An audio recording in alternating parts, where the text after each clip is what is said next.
Welcome back to the Barca Breakdown. My name is Yusuf, and I'm here with my co-host Adam. What's up, guys? Smash that subscribe button, please, and thank you, Yus. And let's get into it, because we got some big topics today about the front three of Barca after we experienced some awful finishing from Torres, Depay, Dembele, every single player who was on that front line, except for Luke the GOAT, Luke de Jong. And what we're going to talk about today are, kind of Xavi's top three and what's kind of leaked as his preferred, front trio for the season to come. But, of course, we have a lot of tumultuous things going on, right? Is Lewandowski coming? Is Raphina coming? And then the two pieces of kind of hard news that we have are, one, Ansu Fati may not be as healthy as we hope, right? Whereas we got the news this week, I think yesterday, that Pedri is 100% ready to go, ready for the preseason, the man I met at the Barca Grand Prix.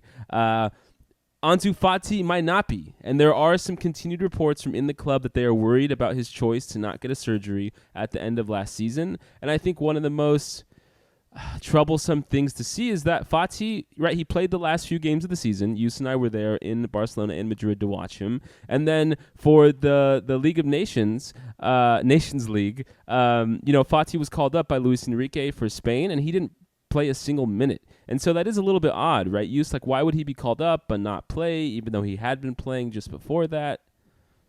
Sure. I mean, you could definitely consider the fact that once he arrived there, maybe they had previously said that he was good to go, and then he gets there and he's training, and it's clear and obvious that this is just a possibility, but that he is not as fit as everybody had thought. Maybe he was slower. Maybe he had pain in his knee, because that was one of the things that was reoccurring with that's why he avoided the surgery in the first place, right? Because all the knee problems and the swelling and everything else, and come it had to spread, it, maybe right? he's to, like, just his not. Hamstring. There's a whole host of issues I felt that were going on with his legs over the last 2 years that have kind of kept him out. So I just hope that's not the case.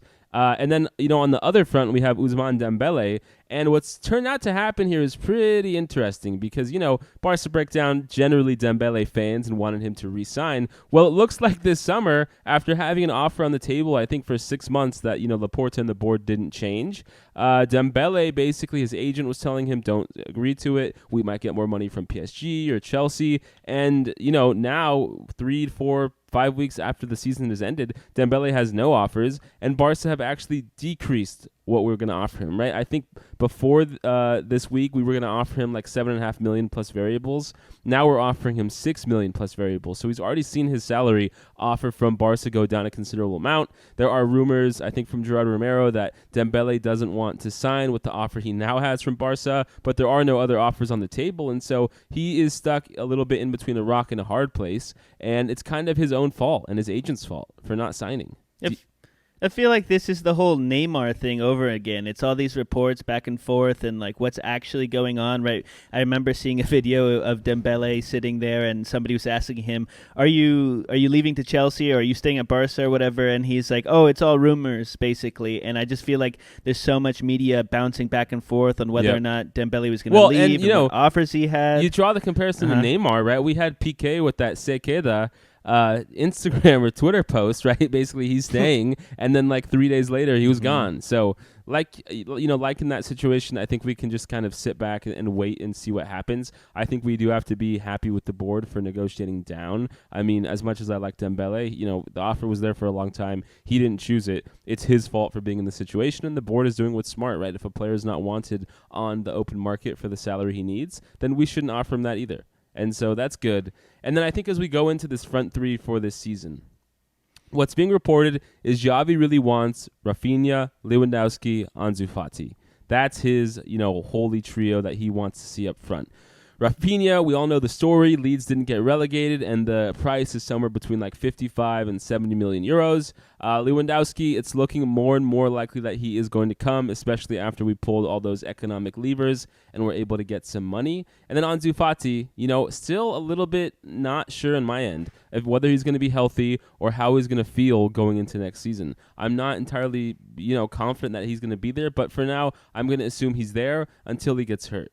right? And so if you look at that front three use, I think some of the thoughts that come to my mind, I mean, you and I were more of a fan of Ansu Fati up front, kind of as a striker in the last few years rather than as a left winger. And so even if Fati is not able to perform, Memphis Depay did put in some good shifts at the end of the season, and I want to see him work a little bit more on that left wing. But then you go to the bench, right? We might Braithwaite. It doesn't look like he wants to leave. Aubameyang is probably not going to re-sign. Traore is probably going back to Wolves.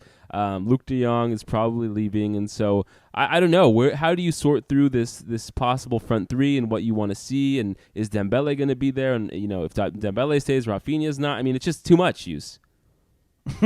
Well, let's consider the fact that, let's say Dembele stays and Lewandowski comes, even though I think there were some reports that Bayern Munich weren't totally on board with letting him go, and they might be asking for more money from Barcelona. But aside from that, if those three come, I would love to see some crosses in from Dembele, Lewandowski just killing it on striker, and Fati playing that left wing, and that would be an amazing lineup. I think I could trust that, and I think it would be really great to have Fati on the left side, so we kick out Ferran Torres. I know a lot of people support Ferran Torres, and he has a lot more room to grow and perform better in the next few seasons to come, but he's just not clinical whatsoever, and I'm getting tired of it. We're dropping points due to the fact that he can't just finish some easy goals. He just skies so many of them, and that being said, Dembele also does that, but his role this last season was a lot of assisting, and I think if Lewandowski can put out 50-some-odd goals like he was doing the last few seasons at Bayern Munich, that's all we really need. We just need someone who's clinical, because we've had so many moments in which we could have scored, we could have broken a tie, we could have won those points, and we just fell short of that. And I think Fati and Dembele and Lewandowski would be an awesome trio.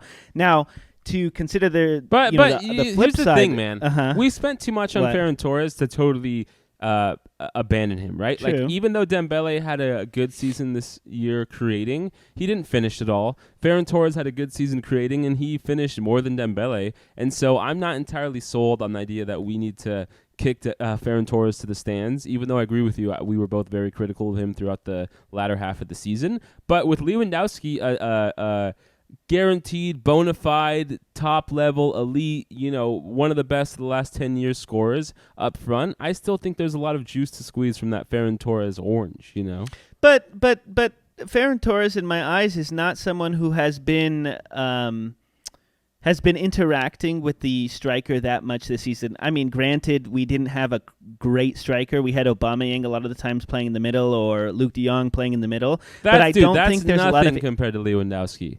Right? No, I understand, yeah.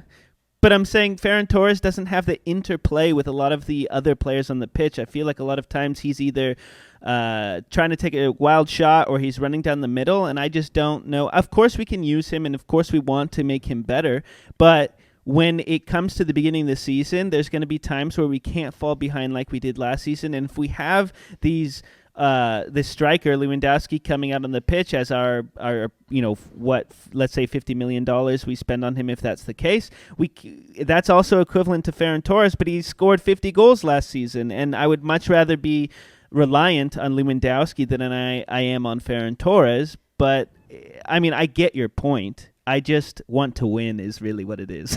I want to win too, Yus. And you know what? It's going to be a long, long summer to figure out what we end up getting, right? That Xavi preferred 11 had Raphina and Lewandowski, who we might not even get. We might keep Dembele, Depay, so Ferran Torres as well. We'll see. Let us know in the comments what you guys think, who you want to see up front. We will be back later this week because I think there's going to be some big news coming around Barca. So thank you guys so much. Smash that subscribe button. Have a nice week. Thanks, guys.